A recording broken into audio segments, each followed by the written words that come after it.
Imagine being told that you could never have any more cantaloupe or watermelon, bell peppers, lots of different fruits, and even dairy products and beef. You'd be pretty disappointed and you'd really go hungry. Well, all those products, directly or indirectly, are available to us because of honeybees. And today we want to visit with Mr. Eldon Waugh. Mr. Waugh is a resident of Stillwater, and he keeps bees right in his backyard here in town and also has some out in the country. And he's going to visit with us today about the importance of honeybees to individuals and especially to home gardeners. And Mr. Waugh, I'd like to thank you for letting us visit your backyard today. I'm glad to come by. I just wish the weather was a little better. Yeah, unfortunately, we intended to open up a hive and show you the inner workings, but bees, I guess, don't really like cloudy days. No, the high humidity and cloudy days, they're a little ornery. Well, we don't want to make them angry. But the main thing is we just wanted to emphasize the importance of it and give you a little glimpse into the life of a beekeeper. Now, you've got bees here, and obviously they're not out on a farm foraging, but can you have a lot of honey made successfully in town? Yes, the flowers, there's different trees that will produce nectar, and I would say there's probably more nectar here in town right now due to the drought because the people raising flowers. Okay. They work the flowers around the different people's yards. Well, that's great. Well, that's lucky for you being a beekeeper, having that available. Yes. Well, of course, the bees make honey in their hives and they raise young, but as gardeners, we really value them for the pollination services they provide. And we want to give home gardeners some tips on allowing bees into their yard and making it a haven for them. And what sorts of things could you suggest for a homeowner that's raising, say, squash and cucumbers and vegetables like that? How should they behave if they find some bees in working around their crops? Well, bees, as you said, is really important for pollination. And one of my biggest problems has been insecticides. Now, here in Stillwater, my neighbors have all cooperated with me, and I haven't lost any hives. But in the rural areas, I tried to place them where they won't be sprayed or insecticides used.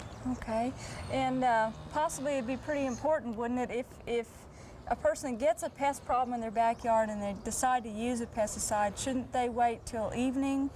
The evening would be better, yes. Okay. And there again, it's a type of chemical or spray you use. 7 is one of the worst that I've found for honeybees. Well, I'm glad to hear you say that, because I've been telling people for years to avoid the use of 7 because of the concern over honeybees, and people really could use that too liberally. The ones that have used a gaseous spray, if they'll use it at night, it's mostly gone by morning. And I've had very, very few losses. And then it's only the field bees that you lose. 7 will actually kill out the hive. Oh boy, we can't have that happen. Well, if people find a swarm of honeybees in their backyard, and as I understand it with the hive, they do get overcrowded and part of them splits off, what should they do?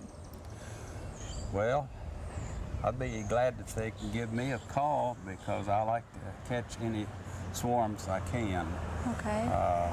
Here in Stillwater, I've got several calls, and by getting swarms, that helps offset the losses I have in the wintertime. Okay, great. Well, and if you live any place in Oklahoma, we recommend that if you find a swarm of bees in your yard, they're real docile when they swarm, aren't they? Yes. Because they're full of honey for that trip. They're full of honey, and they're unable to bend their stinger to sting you. Right. So don't let that alarm you, or don't panic if you find a swarm of bees.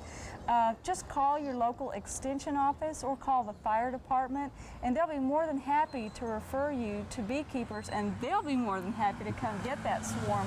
We were lucky to have 2 swarms occur in our backyard last year, just from neighbors' beehives, and beekeepers were happy to come get them. It was really interesting to see the process.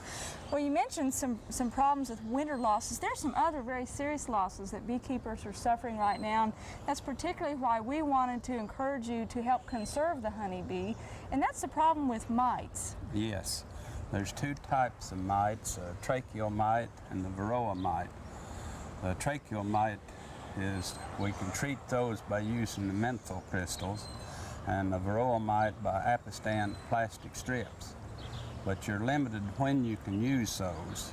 You have to wait till the honey flow is over in the fall. Then they're best to treat them again in the spring before the honey flow starts. Okay. And it doesn't eradicate all of the mites, but it does control them. But these are almost, I guess they're microscopic mite that's... The tracheal mite, they take a microscope to see those. The varroa mite, with good eyes, you can actually see those. But both are, if the hive is not treated, then you can lose the entire beehive. Well, Yes. that, as we mentioned at the beginning of our program, that could have serious implications for agriculture and for home gardeners. So if you see honeybees, be sure that you respect them, use pesticides judiciously, and certainly if you find a swarm, call a beekeeper. They'd be happy to have a new hive available. And Mr. Waugh, I'd like to thank you for visiting with us today. I'm glad you'd come by. Great.